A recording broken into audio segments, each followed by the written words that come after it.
Chanukah is right around the corner. So normally the custom is the week before we study the laws of the holiday that's coming up. Really, according to the Chachamim, you should be doing it 30 days before. But 30 days before anything, I'm not thinking about it yet. So now, the week before is the right time. I see Rachel looking at me. That's even early for what I normally do. Baruch Hashem. But the week before, it means it's already chaval to teach the laws of Chanukah on Chanukah. So a little bit before.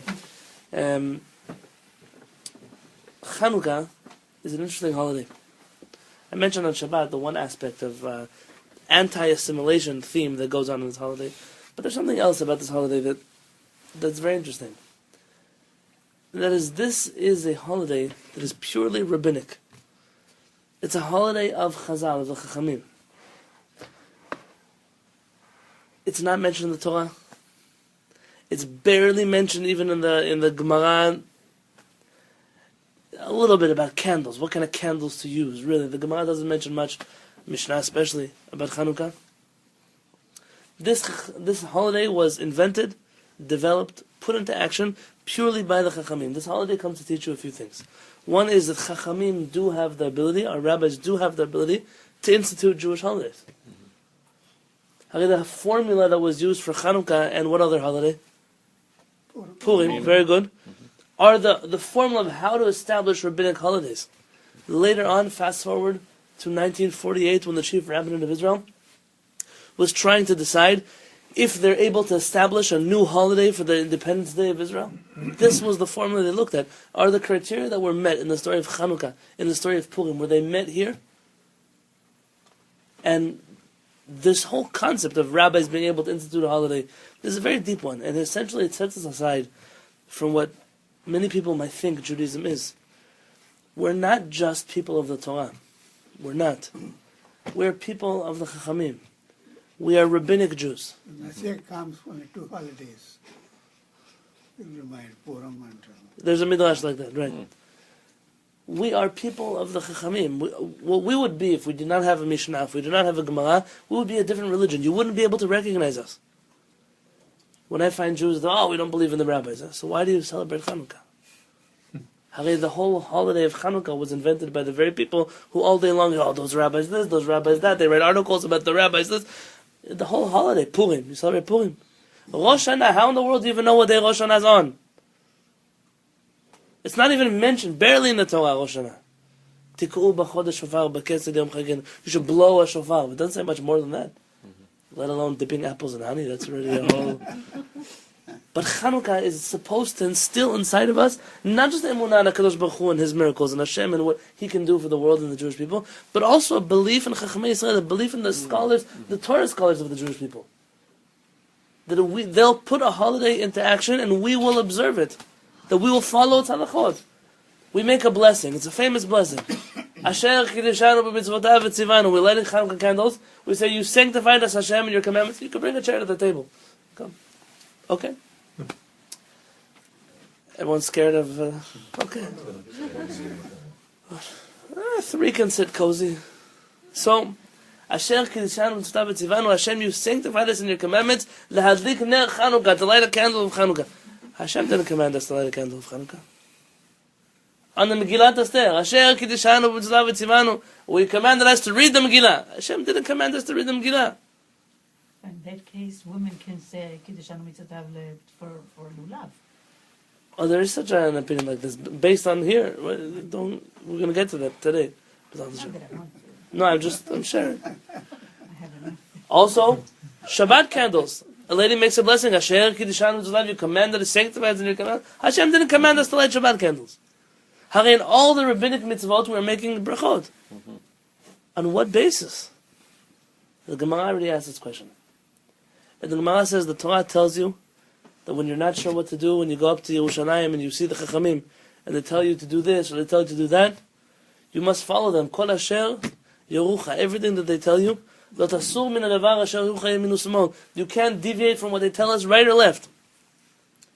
It's on this basis that we have an obligation to listen to the Chachamim, that we're able to say, we're not saying Asher kiddushanu, you commanded us to light Chanukah candles. You commanded us in your Torah to listen to the Chachamim, and the Chachamim commanded us to light candles. That's why we say Asher Kiddushanu Mitzvah B'Tzivah. The second part of Chanukah, She'asa Nisim Lavotenu Bayamim Ahem B'Zman Hazeh.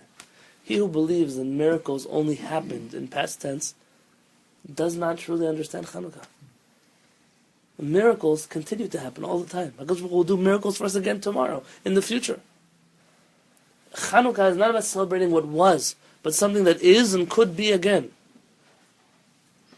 Ela shebechol dor vador, says the Haggadah, in every generation, Omdim aleinu lechalotenu. They stand against us to destroy us, to obliterate us, to wipe us off the face of the earth. VeHaKadosh Baruch Hu matzilenu miyadam. But HaKadosh Baruch Hu, time and time again, saves us from their hands. We have miracles that happen every single day. The Midrash says the fact that we are Jews, that are living in exile, it's like one sheep that's surrounded by 70 wolves that want to devour it. Says the Midrash, V'gadol haroeh, how great is that shepherd that stands over his sheep and saves her. This is Chanukah. Chanukah is belief in HaKadosh Baruch Hu and belief in the Chachamim of the Jewish people. Those two things go together. That being said, Rabbi Moshe Chaim Luzzatto has a small book that most people have never read. It's maybe a few pages long. It's printed today very often in the back of Derech Hashem, Mesilat Yesharim sometimes, but very often in the back of the Derech Hashem. And the Ramchal goes through basic concepts of the Jewish faith. And one of them is the oral law. And in there, Rabbi Moshe Chaim Luzzatto tells us that you'll find our rabbis, I was just listening to the Gemara class before by my father. Our rabbis sometimes say, how do you know that anyone who learns halakha is going to have a portion of the world to come? Al tikre halichot. Don't read the word halichot, ela halachot. Read it halachot, and then you change around the word, and that means that they're going to go to the Garden of Eden. Hello? I can change around so many words in the Torah. I mean all kinds of things. Don't read it was a golden calf, or then read it was a golden dog. I can... How can you say such a thing? Ella says the Ramchal, it's a mistake to think that the Chachamim were playing silly word games. They weren't just telling you, oh, look, it says like this, so twist it around to mean like that. That's our proof. It's not a proof. We believe that the Chachamim received another Torah on Mount Sinai, called the Torah Sheba'al Peh, the oral Torah. I don't like the word oral law. It's an oral Torah. A law is like a dead thing that goes on a shelf. A Torah is alive. The oral Torah, part of it is for the rabbis to try as much as possible to find allusions, to find hints to the other Torah inside of the written Torah. So you'll find hints. They're not proofs. You can disprove them easily. It doesn't say halachot, it says halichot. Everyone knows that. But it's trying to put in a point that they're connected. These two Torahs are connected. Today in the morning I got the notes of Rav Peretz on Chanukah. And 17 pages long. 17 pages on what I've typed up already today. It took me 6 hours to type up 3 pages. There's the little letters and full of writing. Like very clear handwriting, but a lot. It's a concentrate. It's kind of, in Israel they have petel. You know what petel is? Yeah. It's like this concentrated, you put a little bit in the bottom of a cup and you fill the whole thing with water, and then it tastes like a drink. That little bit is Rav Peretz's Torah, and you can dilute it and dilute it and dilute it and dilute it. Many cups you can make out of one paragraph or one sentence. I have 7 pages from the first 3 pages. So 17, I could ready to write a book from it. Rav Peretz, in the back of his papers, I saw him write a little hint on the back of the paper. And he says that in Parshat Emor, it's my parents' parsha, the Parshat Emor, there it has all the holidays. Yeah? Sukkot, Pesach, Shavuot, that's the parsha of all the holidays. And in that parasha, it also has a mitzvah, V'ikchu elecha shemen zayit zach. You should take a pure olive oil.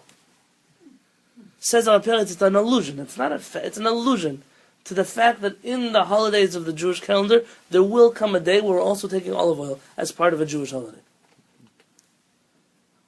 In Bereshit, from the word Bereshit until the word Or, the word light, Chanukah is also called Chag Ha'orim, the holiday of lights, the festival of lights.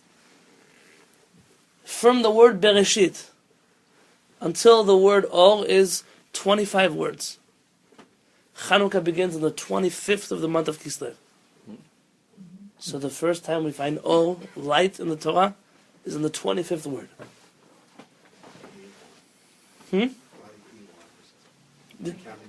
Yeah. When you come to, remember the parasha, we're traveling from here, the Jews travel there, they stop here, they camp there, they camp there, they stop there. The 25th stop the Jewish people take is at a place called Chashmonah. Chashmonah, an allusion to the Hashmonaim, that are later going to be the family that liberates the Jewish people in the times of Chanukah. It says, "Hafoch ba dekula ba." Turn over the Torah. Turn over the Torah. Dig deeper, and you're going to find everything inside of it. This is just the back of the paper. So some halachot for tonight. This thing turning out, finding out afterwards, not before. Of course, it's called what are the 2020 hindsight? You know, when you're after an effect, you see it. Of course. Again, these are not proofs. These are allusions, connections, building bridges between the oral Torah and the written Torah. You'll find that a Judaism that scares people away is a Judaism whose oral Torah is divorced from its written Torah. When people feel it sounds so not authentic, it sounds so unoriginal, it's probably because it isn't original and isn't authentic. And why would you expect somebody to follow something that has no connection to the Tanakh?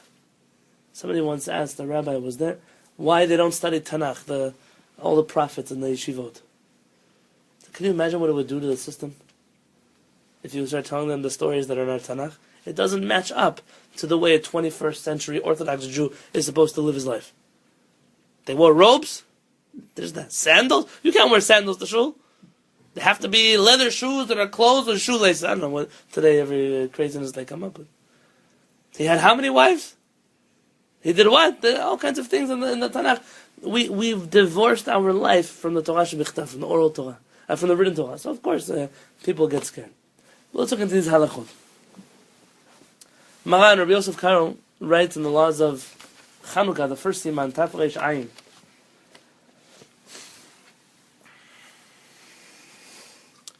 Maran says, B'chaf Hei B'Kislev, on the 25th of Kislev, begin Shmonat Yimei Chanukah, begin the 8 days of Chanukah. V'asuim behesped, you're not allowed to eulogize on Chanukah. What does that mean? If someone passes away, we can't say eulogies at their funeral. It's too happy of an occasion to eulogize them. What about Shiva?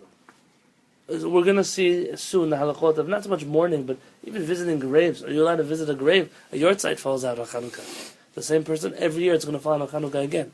Can we go to the cemetery to visit them? V'tanit, you're not allowed to fast on them, so if you had a bad dream or something you wanted to fast, you wouldn't be able to do it on Chanukah. Avumutarin ba'asiyat melacha, but you are allowed to go to work on Chanukah. It's not a holiday which is forbidden to do the melachot. Like it's not Shabbat. All these things are the whole 8 days. All 8 days. V'nohagot hanashim, and some ladies have a custom, shelo la'asot melacha, not to do any melacha, any work or anything they wouldn't do on Shabbat. Be'od sha'nerot dolkot, so long as the candles are still lit. V'yesh mi she'omer, and there's even one who says, that's the tool. The tool says, she'en la'akelehem, the ladies cannot even be lenient. Even if they wanted to work while the candles were being lit, they're not allowed to. Okay, now the origin of this custom of not doing work is not so old. The custom of walking your guests out of the house is from Avraham Avinu. So the fact that there are people who they're very strict, they don't do work after they light Chanukah candles, but they don't walk their guests out of the house, shows me that they're lacking priorities. They'll take a custom that was started in the medieval Jewish ages, and they'll get rid of a custom that was started by Avraham Avinu. So it's important. You want to take on this custom, it's okay. But make sure you walk your guests out of the front door also. So the Mishnah Berurah, the Chavetz Chaim writes, that only ladies don't work when the candles are lit. Why? Why are ladies? Remember there's a lady called Yehudit? What did she do? She started their marriage. And she was the one who ultimately killed the enemy, and therefore, because of that, this holiday is considered special for the ladies of the Jewish people. And because of that, the ladies had a custom not to work while the candles were being lit. And there are places that men also didn't work while the candles were being lit. Says Rav Peretz, then men should also be included in this prohibition of working while the candles are being lit. Now, you have to know, candles being lit is an interesting amount of time. Most poskim would say it's the first 30 minutes that the candles are lit. It's not the whole night. They have candles, they could light them, one candle that lasts you all 8 days. So it's not an excuse to not work. Perhaps on a basic level, the reason why we don't do any melacha, any kind of distracting work while the candles are lit, tell me? Concentrate on It's very good, to focus on the mitzvah. There's a shame you light candles and you run away to your computer to go, or you go to the kitchen to wash the dishes. You lit Chanukah candles, sit at the table, talk, sing, say some divrei Torah.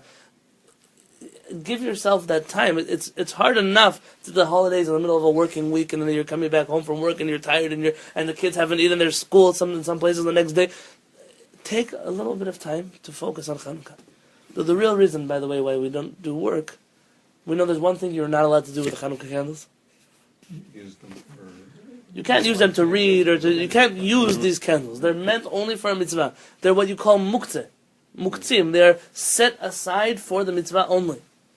You don't do anything. You don't read your book with them. That's why some people have a shamash. The whole idea here, according to some of the poskim, the Beit Yosef, Maran writes, that we want to put into people's heads, listen, Chanukah is a serious holiday. Even though we have a lot of things we can do, you're not allowed to use these candles. So when the candles are lit, you don't do any melacha, so you won't come to use them. It's a hard reasoning to accept, but that's what the Beit Yosef writes. The question is then, why just the ladies? Why not the men? According to the opinion, says just ladies can't work. So if the reason is so that they won't come to use the candles, are women more susceptible to using the candles than men are? Now actually ladies and men both work. They have a lot of things in the home to do. Okay. So, Cooking, babies. so close to this is right. It seems that the men lit candles and then went away, whereas the ladies were the ones who stayed home with the candles. And therefore, in such a culture, it was mostly the women who had to be careful not to come to use the candles. This comes to explain an old argument between my wife and I. We have many of those. My wife comes from a background, and by the Hasidim, Chanukah is like... there's a rule. The rule is that anything that you think is not so important, the Hasidim have turned it into the deepest, most Kabbalistic thing in the world. Anything you think is important, it's okay, we don't really pay attention to it. But the whole idea of Chassidut, really, the whole idea of Chassidut is that, piety, to be pious, to take on extra things that nobody else does. That is the idea, but that's why they're called Chassidim. By Chassidim, Chanukah, when you light candles, all the lights come down to the world, and you sit in front of it, and you bask in the rabbis who never left the Chanukiah, they always sat with the Chanukiah. My father-in-law goes to Tish, they light the Chanukah, they sit with the Chanukah, they sing with the Chanukah candles, and then they all drive to the Rebbe, and the Rebbe the whole night, he sings with them, he dances with them, every single night of Chanukah. It seems like in Maran's head, Chanukah was you light candles, you don't do work for half an hour, and you go back to doing whatever it is that you were doing. Whereas some poskim seem to take this whole thing and turn it into this big production. Chanukah might have two different approaches to it. It's a rabbinic holiday, it's one of the minor holidays, it is very meaningful, but it's not more important than Shabbat. So you wouldn't do more on Chanukah than you would do on a Sukkot. But it seems that in many places, Chanukah has already become this super holiday. Is it because of the Christmas? No, I don't think so. Certain elements of Chanukah began perhaps because of effects from the Christians, but I think the giving depth to Chanukah comes from a very deep desire to not let it just go by, as if it was Martin Luther King Day. It's a real holiday. It's a Yom Tov. It's a Yom Tov. We say Hallel on this day. We're going to get to that in just a minute. But this brings us to the next halakha. Maran writes that there are those Ribuy HaSeudot. We eat more on Chanukah than you eat on a normal Sunday, Monday, Tuesday, Wednesday.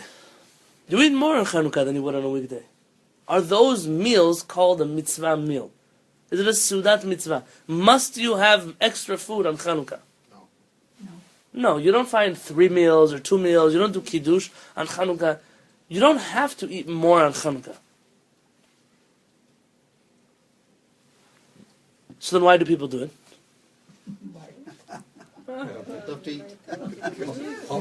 is fulfilling. Because those latkes and sufka and are so good. Says Maran, Hem Seudot HaReshut. Those are just optional meals on Chanukah. Shelo Kvaun Mishteh V'Simcha. The days of Chanukah were not instituted for eating and drinking and joy. They were instituted for Halel and Hoda'ah, it says. For saying Halel and giving thanks to Hashem. But not for Simcha, not Mishteh. Purim is a rabbinic holiday, but what do you do on Purim?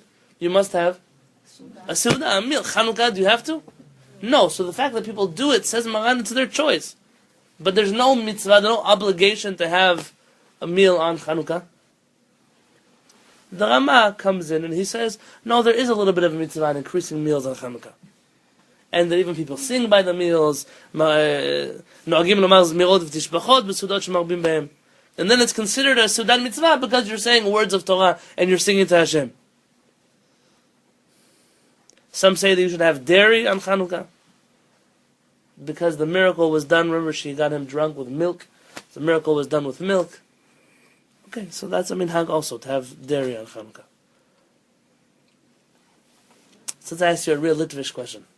Want to hear a Litvish question? Sure. Do you have an obligation to be happy on Chanukah? No, Tell me why not. because it's not a Yom Tov in the strict sense. Very good. It has elements of Yom Tov, Halel, Hoda'ah, giving, singing to Hashem, and Hoda'ah is giving thanks to HaKadosh Baruch Hu. But not Simcha or Mishteh. It doesn't have those extra obligations of joy and Mishteh. This is what Maran writes in Shulchan Aruch, like what Zev just said. That's one opinion. One opinion. But in comes the Rambam, and the Rambam in the Laws of Chanukah, in the 3rd chapter, the Rambam says, "Mipnei zeh hitkinu chachamim shebaoto ador." Because of this miracle, the rabbis in that generation instituted Shiu Shmonat Hayimim Ha'elu, these 8 days, which begin on the 25th, Yemei Simcha v'Halel. There should be days of joy and days of Halel, of giving thanks to HaKadosh Baruch Hu. So it turns out that according to the Rambam, there's an argument here between the Rambam and Shulchan Aruch, Rabbi Yosef Karo. Maran says you don't necessarily have to be happy. Rambam says that you do. But the minhag is like Maran and not like the Rambam. This is a minor holiday, not a major holiday which requires simcha. Nobody is going to prosecute you in a court of Jewish law if you're happy on Chanukah. It's be happy. Give thanks to HaKadosh Baruch Hu. But in a halachic sense, you don't have an obligation to be as happy on Chanukah as you would on Sukkot. Okay? Talk to me about Halel. What kind of Halel do you say on Chanukah? There's 2 kinds of Halel. Either it could be a full Halel or a Chatzi Halel, a half Halel. Which Halel do you say? A full Halel. Full Halel. That's interesting. Yes. It's a rabbinic holiday instituted with a full Halel. Yeah, like on Rosh Chodesh we don't do full. Right, Rosh Chodesh we do a half Halel. Right. There's a different significance. Says the Rambam, B'chol yom v'yom mishmonat hayimim ha'elu, and every one of the 8 days, gomrin et ha'halel. You finish, you read the whole Halel. And you mevarech lefanav, you make a blessing in front of it, Baruch Ata Hashem, Elokeinu melech ha'olam, asher kiddushanu v'tzitav v'tzivanu. Again, you commanded us, ligmor et ha'halel, says the Rambam, to finish the Halel.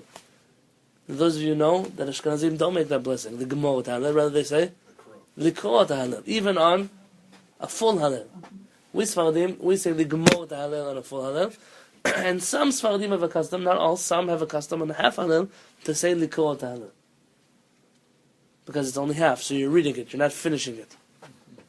So why did Ashkenazim, if the Rambam says like this, why did Ashkenazim say ligmor, likro, by a full Halel? Only to read it, not to finish the full Halel.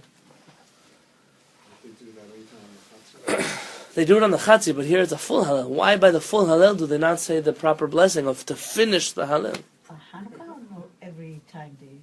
Every time they say full Halel, they only say likro Halel.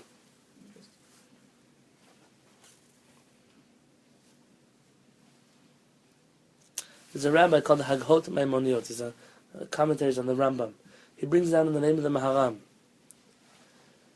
that he was afraid, what happens if you forget one word? Or a letter? Or you slur the words together? You said an incomplete Halel, and then you've now said Hashem's name in vain. And that's the origin of the Ashkenazi custom, to say Likrot Halel out of a fear for saying Hashem's name in vain. It's a good reason. The Rosh, The Rosh is what? Sephardic or Ashkenazi? Ashkenazi. Ashkenazi. He writes that it's not a good enough reason. He says, even if you forget a word, you forget a few words, the term ligmo means to finish, not necessarily completely. When they say that the Vatikim, the elder, they used to finish just means to read through something, not necessarily to read every letter of it. You tell someone you read the book, does it mean every last dot you looked at? No, you generally read the book. But Ashkenazi custom is an old custom, it has on what that's what Ashkenazim universally do. That's the reason why the Sfaradim who do make a blessing on half Halal, what blessing do they make? Likor. Those who make Likor. Why? Because you're not reading the whole Halal. He's talking about Rosh Chodesh. What happened on Rosh Chodesh? You read a half Halal on Rosh Chodesh. Yeah, but there's Rosh Chodesh Tibet during Hanukkah. Very good. So this would come at a time where even Sfaradim would say Halal with the bracha on Rosh Chodesh. Why don't Sfaradim make a blessing on half Halal on Rosh Chodesh? Anybody know what I'm saying? Sfaradim don't make a blessing on the half Halal ever. Why said that they do? They said we call. Just a second. If you can get an Ashkenazi person. Some Sfaradim, especially North African Sfaradim, Morocco, Algeria, Tunisia, Spain, Portugal, had the blessing to say Likurot Halal, the half Halal. But the Rambam writes that you don't make a blessing on half Halal. Only on the full Halal, because half Halal is called Minhag Nevi'im. And on a custom, even though it's from the prophets, you don't make a blessing on it.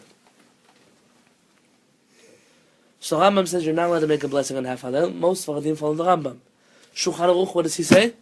He says that in the land of Israel, the custom is to follow the Rambam and not make a blessing on the half Halal. So the big question, what happens when a Jew from Morocco made Aliyah to Israel? And now he transferred from the domain of where they did say half Halal to the domain where even Maran says you're not allowed to make a blessing. So that's when they start fighting with Chacham Ovadia Yosef. And in that situation, my preference is, you always have a minyan with Ashkenazim. Ashkenazim are allowed to make a blessing on half Halal, according to all opinions. So it's better that an Ashkenazi should make a blessing for the whole community. And that way nobody has to put their head inside of a question of, is it a blessing in vain or it's not a blessing in vain? Because for him, he's allowed to make a blessing.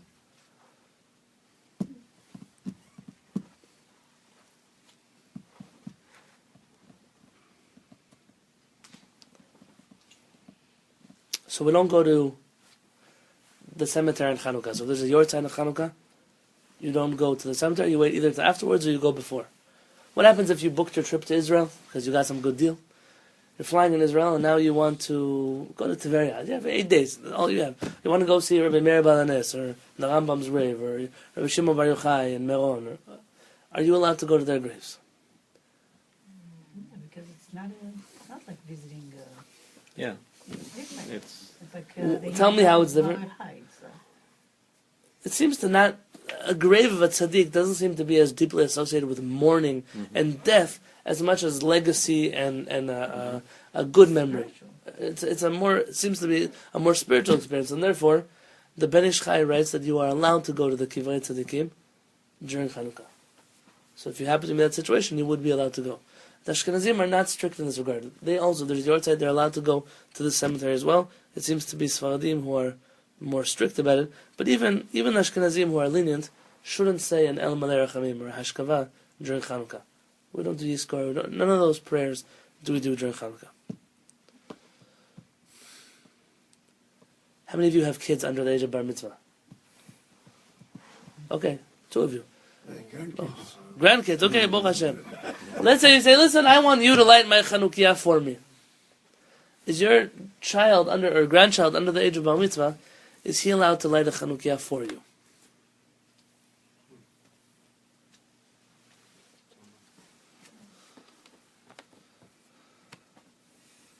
So that's what he's not allowed to. Even though it's a rabbinic mitzvah, we don't let him make the blessing for everybody else. So now let me ask you this question. In the Bet Knesset, when you light a Chanukiah, you're only allowed to make a blessing on the Chanukiah in the Bet Knesset. We're going to light one here. You're supposed to light it, by the way, on that side of the room, towards the Aron Kodesh, because that's where the Chanukiah and the Bet Mikdash was lit. That's why we light it on that side of the Aron Kodesh. Left side? Or right If side? you're facing the Aron Kodesh, on your right side. Yeah. you're not allowed to make a blessing unless there's 10 people there. Because you need a minyan. Why do you need a minyan? What's the whole idea of lighting Chanukah candles? Publicize the miracle. To publicize the miracle. If there are not 10 people there, are you publicizing the miracle? It's different than your Chanukah candles at home. This is Chanukah candles in the Beit Knesset. The only reason we light it there is because a lot of people are coming. But if a lot of people are not coming, so you can light them but without a blessing. The question is, are you allowed to count a child to be the 10th person there? You say you always say bracha if there's a minyan. In the Beit Knesset, not at home. At home you light even for yourself. Yes. I mean, the whole idea of lighting in the Beit Knesset is an interesting situation. Why are you lighting here? Nobody lives here. So it seems to be those rabbis who instituted lighting, not everyone agrees that you're allowed to light here, but those who instituted the candle lighting in the Beit Knesset did so only because there are many people who come here and are going to see it. But if a lot of people are not going to come here and see it, so you're not allowed to make a bracha on that. When you go home, if you heard the bracha here, you say it Oh, for yourself. Zev, that's a good question. Good question. Can I ask a better question? What if we say, Zev, can you please light the Chanukiah here? It's the first night of Chanukah. So you say, Lahadlik, Shasani Tim Lavotenu, and Shechianu. When you go home, are you allowed to make a blessing on your Chanukah candles? No. Why not? Not Shechianu, Because I think you do it once After you every night. you have to do it. Yeah, you do, because you're going to sleep. Family. Yeah. You can do Kiddush here and you can go home. That's and a do Kiddush different for your thing. family. Well, tell me, she's close to something. Tell me a better, you're saying, but tell me, is this a mitzvah on you, or a mitzvah based on your location? Our Chanukah candles, once you lit Chanukah candles, it doesn't make a difference where you go, you're done. It's a Why are we lighting here? I'm lighting for myself, No. No. For the sake of others. for everyone else. Something else. And therefore, when I light here, I should be allowed to go home and make a bracha. Especially since Marlene brought up the laws of Kiddush, I'm allowed to do Kiddush here. Have everyone in mind here. Even myself in mind. When I go home, my wife didn't hear Kiddush, my kids didn't hear Kiddush. I'm allowed to make Kiddush again for them. I already made Kiddush. You're allowed to do a bracha, make a bracha for someone else. So answer this question. Are you allowed to make a shechianu twice? Lighting candles, yes, but shechianu, that's about you. Hashem, you brought me, you let me live till this day. You already made that bracha. Are you allowed to make that bracha a second? That's really where the question is going to be. Not about the lighting of Chanukah candles, rather by... Location. Very good. Shechianu, are you allowed to? No. Say the poskim like this. If nobody else is in your house, meaning it's just you live alone. When you go home, you're not allowed to say shechianu again. Because you lived until that day, you already said that here. But if you're lighting for somebody else, is that somebody already here, shechianu? No. Are you allowed to make a blessing for somebody else if they haven't heard it already? Yeah. Yes. So you're allowed to make a shechianu for them when you come home. Somebody once told me halakha is not supposed to make sense. It does make sense. And I told him, you must not be studying the same halakha I'm studying. Everything has a reason, a rhyme, an idea. Well, that's because probably the person who told him it has a very conventional sense Of what is halakha. It's like a very closed idea. I don't know if it's conventional or it's unconventional. That's the incorrect way of studying Yeah, halakha. from our perspective. From our perspective. But, some people think, well, if it's not absolutely clear when you first look at it, it means it doesn't make sense. Right. And Right. therefore it's from somewhere else. But there's a depth. When you come to understand the formulas, what do you plug in here and over there that will bring me to an answer? So let's talk about it again. Pursue Nisa.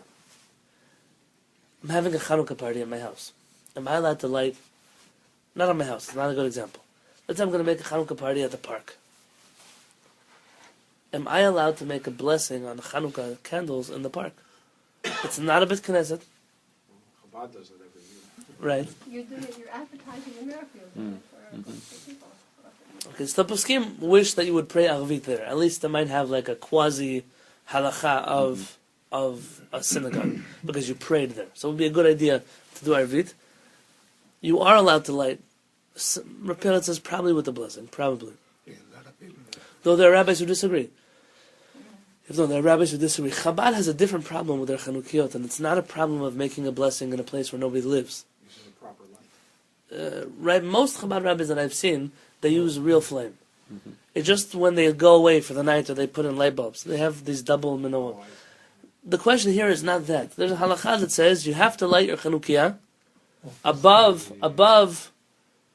3 tefachim. What are 3 tefachim? A tefach is your 4 fingers on your fist, so about 8 inches. 3 fists from the ground. It shouldn't be on the floor. It's not respectful, the Chanukah, to light it on the floor. It also shouldn't be higher So it's high. than 20 amot. If it's higher than 20 amot, then it's already way too high. What is 20 amot? If every amah is 18 inches, 20 is? 30. Someone do me. How many? 30. 30 feet? Yeah? Okay. 30 feet. Now your average menorah that they light in public is not 30 feet, but have you ever seen the one they light outside the White House? You go on top of it on a crane? Or you light it on the roof of a building so the whole town can see it. But those Chanukiot, you're not allowed to make a blessing on them. Now it's not, most of us will never be in a situation where you read this halakha, it can't be higher than 30 feet. Who lights a Chanukiah higher than 30 feet? Give me one example of where a Chanukiah you'll be lighting it higher than 30 feet. In your house you don't have a place that's higher than 30 feet, so tell me where. In your personal life. If you weren't living where you live now. How have I? Okay, in a mountain, give me a more realistic example. Like It's similar. an apartment What if you live in an apartment building? Oh, okay. And you're not facing like someone else's window. It's an apartment building that the only people who exist are down on the street. Are you 30 feet higher than them if you live on the 4th floor, 5th floor, 6th floor? Mhm. Yeah, are you allowed to light your Chanukiah there in the window? They're not gonna, where do you measure the height from? Your floor? Floor in Or their floor? Floor in your house. Depends who you're lighting for. In Israel, where you're supposed to light outside so people can see it, you probably have to light it somewhere else or pay the guy downstairs to light for you. But if you live in America where we don't light for outside, rather we light for the people inside the house, so where do you count from? Your floor. The floor here. Understand? So people in Israel in apartment buildings cannot light. People in Israel in apartment buildings have 2 choices. Either they light for inside of their home, okay, which is what most people do, or they can light downstairs. The problem is, and we're going to get to this right now, if you're Sephardic and you're only allowed to light 1 Chanukiah per household, if 30 people are lighting downstairs, so you don't get a mitzvah of lighting Chanukah candles, because nobody knows that that Chanukiah is yours. And so you didn't get the mitzvah of publicizing the miracle. So you couldn't light for somebody on the 52 in your backyard. Oh, very good. Very good. Here's David said, if this was Israel and I'm supposed to light outside, even now if I wanted to light outside, my Reshut HaRabim, the door that faces public, which is most kosher to light Chanukah candles on, is not what you might think where I light my big electric one, which faces the freeway, the 52. Because that's a 30 feet, probably 30 feet distance. At least. Whereas my front door, which is a much quieter road, but it's on the same level, that's the better place to light Chanukah candles. In my house, I light 3 different places. I light in my living room for everybody in the living room. That's where I light. I light in my front window of the house. That's where my wife lights without a bracha. In the front window facing Syracuse, Radcliffe. And I light an electric one, which doesn't really count for a mitzvah, but I get some kind of Persum Enisa for facing the freeway. I thought you just said Spartan only liked 1 per Right. household. So now let's have this argument. Marlene, am I confusing you It's a tonight? hasi. I keep saying Sfaradim do this, but then we don't do that. Because Yeah, it's in your household, it's hasi. My house. It's a 50-50 domain. So that was in bracha. And the one in the back does not count as a kosher one anyway. Right. Oh, well, this is a great question. Yeah. Are you allowed to light with electric candles? We didn't get to the kind of candles you're allowed to use yet, so let me leave that for when we get to that part of our conversation. I don't think it's, you'd say. You're not allowed to light Shabbat candles with electricity. Electricity? Sure. No, you don't. What do you mean, no, you No, don't? but Shabbat candles, it's for the night. Shabbat candle? And Chanukah candles? Olive oil. It's what? Tell me, you're saying Remember something the right. miracle, which was Which from was olive with oil. olive oil. So how are you light with wax candles? They're not. You are. Well, It's not the best way to perform the mitzvah, but you are. So can I say, you're allowed to light with electricity, but it's not the best way to do a mitzvah? We didn't get there yet. But electricity being a real flame, and also, you say the bracha and then you screw it in. All mitzvah. How many Jews does it take to screw Or it? to pull the switch. But then you can't do one at a time if you put the switch on. Well, then you'll never have a problem of lighting one candle from another candle. See? But let's get to what kind of candles we could use soon. Let's right now focus where we're lighting the candles. In Israel, we light our Chanukah outside of the home. In the front door. On which side of the door? Outside. So On the outside. right. What's the right? Tell me which direction. It depends if you're facing outside or you're facing the house. Facing out. If I'm On the facing right. the house, facing the front door of the house. So it's on the right. On the left. For you, it's? No. No, right side. What side of the door is your mezuzah on? Right. The right side. So what side should the Chanukah be on? Left. The left side. Yeah. The reason is the Midrash says when you come into your house and you're wearing tzitzit, and there's a mezuzah on your right and menorah on your left, you're totally encompassed inside of mitzvot. Oh, It's a big idea to have this level. So today, where we have to light, unfortunately, we're not allowed to light outside of our house. At least, not really, because we're afraid in our galut. We're afraid of what people might do if they'll see Chanukah candles outside of the house, especially in the galut we were in before this one. That's almost asking to be killed in the middle of the night, just to put a Chanukah, God forbid, outside of our door. And so the minhag candle we light inside the house, which is a lower level of Pirsumei Nisa, but it's the safest version of it. In Israel, Baruch Hashem, people are lighting outside of their house. It's unfortunate to me that so many Jews in Israel decided that because for 2,000 years we haven't lit our Chanukiot outside of our door, so even in Israel we have to hold on to our custom and light inside of the house. It's a backward mentality. It's like somebody told me that his family was so religious that when they made Aliyah from Iran to Israel, they still kept 2 days of Yom Tov in Israel. Because they didn't want to be not observant like the Jews in Israel. It's cute because it makes you smile, like they're such holy, simple people, but it's a mistake. What you can accomplish with 1 day of Chag in Israel, you can't do in 2 days here. Chanukah candles are meant to be lit outside. The fact we light them inside is a sign that we're still in Galut. So we light them inside of our home, either preferably next to the door. Some of you have houses where you can have Chanukah by the door, nobody's going to, God forbid, knock it over, and you could sit around it. Some of you have a living room that's attached to your front door. Some of you, your front door is some neglected part of the house, and so it would be better for you to light it in a more central location in your house. This idea of lighting it in the window is not a halacha. It's just what people like to do. But it's better to have it in a place where people can see it in your home than to have it in a window. Let's talk about Sfaradim and Ashkenazim. This is a crazy moment in Jewish history, where the Sfaradim follow Ashkenazi rabbis, and the Ashkenazim follow Sephardic rabbis. It's one of the few places in our history where this happened. Why? How? Don't even ask me. It's a little bit frustrating. The Gemara says Chanukah is one of the few holidays where you have a concept of mehadrin. There's 3 categories. Mitzvah, fulfilling your basic obligation, fulfilling the mitzvah. There's mehadrin. What is mehadrin? Extra. A next level. It's like a extra level, one step higher. Mehadrin, mina mehadrin, is like the highest of the high. Today they have everything. You have mahadrin food, you have mahadrin kosher certificates, mahadrin mina, mahadrin etrogim say mahadrin on them. Benasa was used by Chanukah. Hidu means to beautify a mitzvah. So you have the basic, beautiful one, and the most beautiful way. So the mitzvah, what is the mitzvah of lighting Chanukah candles? I'll give you an example. A man and his wife live at home with 2 children over the age of bar mitzvah. they each light one more. What is the basic level of keeping the mitzvah?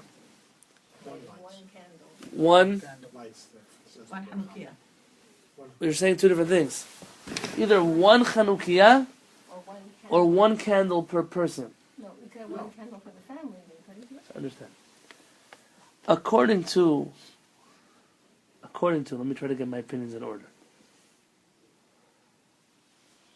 According to one opinion, the mitzvah is that you light 1 candle per household. 1 for everybody in the house on the first night.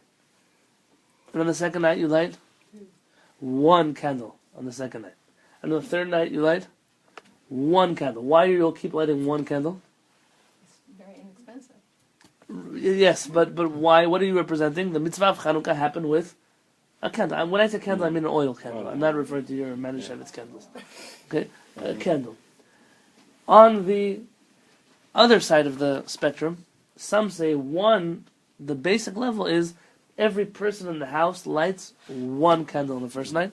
And on the second night, they light one candle per person again, and then one candle per person again. So one opinion says that the first basic level is one candle for the whole house. The other opinion is one candle per person in the house every night of Chanukah. So the 8th night of Chanukah, in my house of 2 adults and 2 children, remember that according to halakha, technically a husband and a wife light together. Okay, light together. So you would light, and according to one case, one candle for all 4 people, and in the other case you would light 3 candles. Or 4 if you were living in America today. That seems to be the custom. That a wife also lights her own Chanukah. So, what happens on the Mehadrin level? Those who said you light one candle for the whole house, what do they now say? What is the Mehadrin level? Everybody has their own. Everybody has their own one candle. Everybody has their own one candle. And those people on the other side that say that everyone already had their own one candle for the basic mitzvah, how do they do Mehadrin? They light one Chanukiah for the whole house, but with the amount of candles per night. So on the second night, everybody would give up lighting their own candle, but they would light one candle with one menorah with 2 candles. So now talk to me about Mehadrin, Mina Mehadrin. Every person, right? Like According to the first number opinion, in the house they light one Chanukiah with the correct amount of candles in it. Every night they add one candle. According to the other opinion, every person lights their own Chanukiah with the correct amount of candles. So you would have 3 Chanukiot with 3 candles in each one. And it turns out that the Rambam says that every person in the house lights one Chanukiah with the correct amount of candles. Like, whose custom? The Ashkenazim. The Ashkenazim light, every person in the house has their own Chanukiah with the correct amount of candles per night. In the Sephardic custom, the Mehadrin, Mina Mehadrin, is the most important person in the house. So this could be either the father or the grandfather, or if there's a Torah scholar in the home. Normally it's the Balabait, the husband. He would light one candle, one Chanukiah with the correct amount of candles on behalf of the whole family. Whose opinion is that? It's not the Rambam's, it's Tosfot from France. And it turns out the Sfaradim, we follow Tosfot, and Ashkenazim follow the Rambam. It's a switch, a real switch. So now let's talk Tachlis, practically. Practically. You have kids, they come home from school, they learn all about Halachot Chanukah. They don't want to feel left out. You're telling them, we'll only light one. They're still too young to appreciate the beauty of one beautiful Chanukiah in the middle of the home. Just like in the Beit HaMikdash, you had one beautiful Chanukiah. So what do you do with your kids? Give them their own, but see, here's the problem. According to the Sfaradim, if I let my son light his own Chanukiah, he's saying Hashem's name in vain when he lights Chanukiah. Even if he's over bar mitzvah? Sure, because he's supposed to be included in my candles. So what's it? They use wax or light bulbs. What happened with the tying the door? Oh, this is a good question. Remind me. Don't, after I say this halakha, remind me of this. What about a boy in a dorm in yeshiva or in college? Okay, so here, there's a few opinions. The correct approach, perhaps, Peretz does this at home, is he lights the first candle, the one that's a mitzvah. Remember, because according to all opinions, that candle for tonight is the main mitzvah. And all the extra candles, so one his wife lights, one his son lights, one everyone gets to light one candle. And they're all part of the Chanukiah. Or in a situation such as mine, where I anyways would need a light in 2 different windows that face in 2 different directions. So our parents suggested that I light the one inside of the house. I have in mind, I'm making a bracha for everybody in my home. But my wife goes we go with her together. Nobody speaks. quietly to the next room, and she uses my bracha to light her candles. So they are included. Everyone's on a light. The important thing, according to the Sfaradim, is you shouldn't have all of the Chanukiot together. Because when somebody looks through the window, can they tell which night of Chanukah it is? No, they can't. Or even if they're inside of the house, they know which night of Chanukah. It will be hard. There's so many candles all together. Have you ever been to those Chanukah parties that have 40 Chanukiot together? According to us, the best thing we do, you choose one window. I know people are afraid of fire today, and it's correct that there are dangers with fire. But if you were able, in a safe way, to have a windowsill on one side of the house, a windowsill on the other side of the house, and a windowsill in a different part of the house, every one of those places, a different child could light his Chanukiah inside of. All using the bracha of the father of the house. According to the Ashkenazim, this is not a question even. Everybody lights the Chanukiah, and all together. What about boys who are living in yeshiva? Or girls who are living in a dormitory? What do they do there?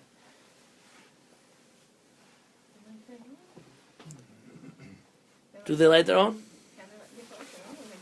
Chacham Ovadia has a radical halacha. Radical. Chacham Ovadia claims that when I lived in Baltimore, my father paid my tuition. And my father bought me food. And I essentially was called in halakha, I was not an independent person. I was samuch al shulchan aviv. I was dependent on my parents' table. Meaning I was a dependent of theirs. Now when my father lights Chanukah candles in San Diego, I am not allowed to light Chanukah candles in Baltimore. Because I'm still part of his household. Or you can light without the blessing, even though you didn't hear it. Okay. But listen to this. I want to explain to you where this halakha comes from. Chacham Ovadia didn't pull this halakha out of a hat. Let's say, Zev, you're going to go on a business trip.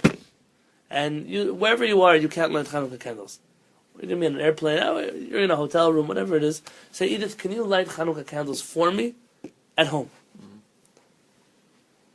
She's allowed to light Chanukah candles for you at home while you're not at home, and to have you in mind for Chanukah. And there you would not be able to light Chanukah candles somewhere else with a bracha. This is all according to Sephardic halakha, not according to Ashkenazim. It's a whole different story.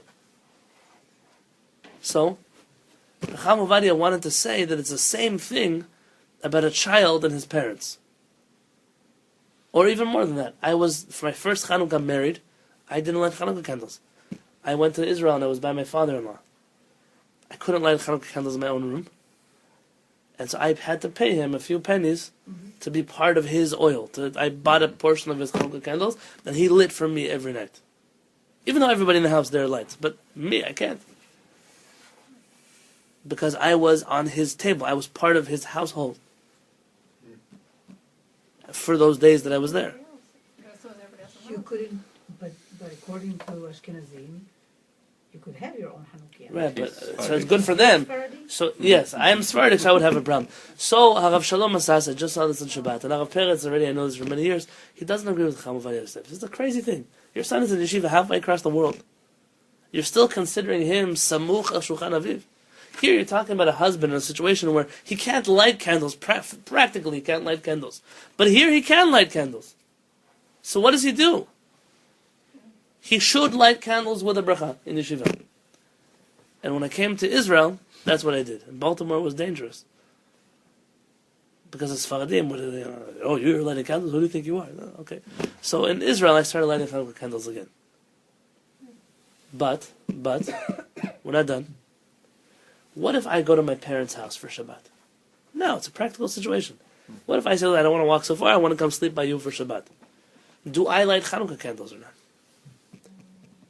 This is not Shabbat, where the Ramah says that even an increase of light you can make a blessing on. Here's a question. Really, I should be Yotzei with my father. And if he lets me, I can light Chanukah candles in my own room, so long as I spend a significant amount of time with him in the room. But chances are I will be lighting with him. What? So I would probably light with my father. So Itai, though, has a different problem in yeshiva. This is his problem. And this is something you might not know. And my last problem for tonight. In yeshiva, they don't light in their dorm rooms. For a very good reason. You don't, God forbid, want the whole building to burn down. But he has a different situation. So I don't know where they light over there. No, they have an apartment. Do they light in the apartment? Yes, Really? yes. Well, that's very The interesting. boy has his own. Okay, so let me talk about Doron Schwartz. Doron is in yeshiva. And what they do, they don't let him light Chanukah candles in the dorms. So everyone goes to the dining room, and they light Chanukah candles there. And they go based on the halakha that it's like a bet knesset. It's like there's so many people. There are 1,000 boys in the room at the same time. I don't know if you've ever been in a room. It's a huge room that's so hot because it has 1,000 Chanukiot burning. The tables, well, the problem, it's a very big problem. You know what their problem is? You buy candles, and your candles will last you a half an hour at least. But when you put them in between 20 minutes, the other candles burn your candles because they heat up the whole table. So the guys freeze their candles, they put them in aluminum foil, all kinds of things they have to do to keep their candles lasting for a certain amount of time. But the truth is that it's an incorrect halakha. Because one person is allowed to light in the dining room for everybody, like a bet knesset. But you're not going to fulfill your obligation of lighting in your home, in the dining room. And so in that situation, even though I would say that Doron is obligated in lighting Chanukah candles, I don't believe that he would be allowed to make a bracha on the candles that he lights in the dining room. Because it's not being lit in the right place. What he could do is pay the guy who lights the main Chanukiah for the yeshiva to light for him, and that's what the Sfaradim did in Baltimore anyways. So what about Itai? He lives in a dorm. The best thing would be, where do they light in the dorms, do you know? I don't know, In their so, bedrooms or in the no, main area? I'm assuming in the dining. Everyone's going to have their own Chanukiah? He should ask the person the first person who makes the bracha, should have him in mind, and he should light his own Chanukiah. So I shouldn't make a blessing. Not unless he lights in his own room, and he shouldn't light in his own room if it's dangerous. That's meaning if they let him light in his own room because everyone does it, so fine. No, But I don't think so. they do it on the- Together. So they do it together, so one person should make the bracha for everybody, and they can all light. This is kind of like in Kollel, we had the question, what if you come to Bet Knesset and 3 people are putting on the talit at the same time? Can one person make a bracha on the talit for everybody, and you wrap yourself up in your own talit? Are you allowed to do that? Yeah. Of course. This is not you're not losing the bracha. You're simply, it's better in such a situation for one person to make the bracha for everybody. And so in order not to confuse you at all, if you were invited to a Chanukah party at somebody's house, and they say, bring your own Chanukiah. You ever been to a party like that? You can't light Chanukah candles in a home where you are not going to be sleeping. No.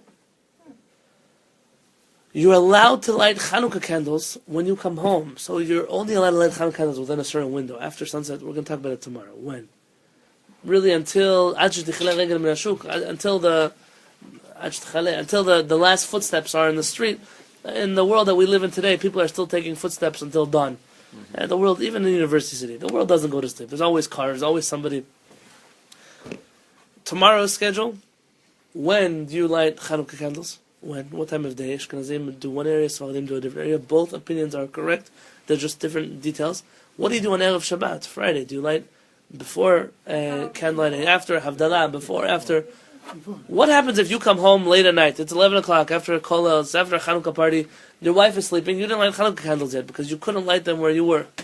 Do you have to wake up your wife in order to light Chanukah candles, or your husband, or your son, do you have to get somebody else awake in order to see your candles? Because if you're lighting for everyone in the home and nobody's awake to see your candles, essentially you are making a blessing in vain. But then again, are you allowed to wake somebody else up? These are the kind of questions, B'ezrat Hashem, we're going to deal with tomorrow, including, are you allowed to light with an electric Chanukiah? B'chlal, the whole idea of electricity and Chanukah, what's connected to, we're going to go through the opinions of Rabbi Yosef Masas and those rabbis who argued with him. God willing, that's all on the schedule for tomorrow. Right now, we're praying.